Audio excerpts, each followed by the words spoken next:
there was a dark shade pulled over I felt like I couldn't see the light. I kept quiet for so long because I was so ashamed.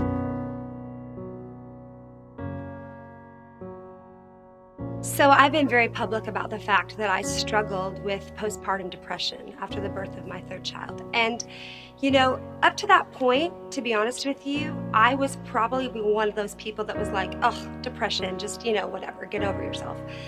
Until I experienced it. And it was for real. I could try to tell myself every scripture I'd ever heard, and I could try to talk myself out of whatever I wanted to, but yet I still couldn't get out of bed in the morning. I felt like I couldn't put my feet on the floor. I felt like there was a dark shade pulled over I felt like I couldn't see the light. For me to experience that, I think is what has helped me realize that it's very real, is chemical and needs some medical intervention, especially when it's postpartum and related to a pregnancy, and spiritual. So those that kind of want to push it all off on medicine, you cannot remove the God factor from this.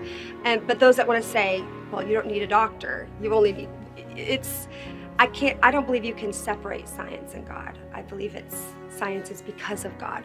So for me, I think it was, number one, I kept quiet for so long because I was so ashamed.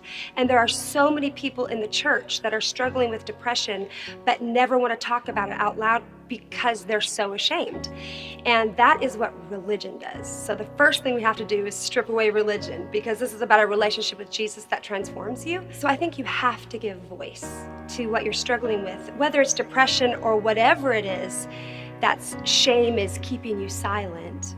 You have to give voice to it. And for me, that came through talking to my spouse about it, but also getting great godly counseling. I needed counseling to help talk me through it. It's funny because I love the Word of God. I really do. I love the Bible.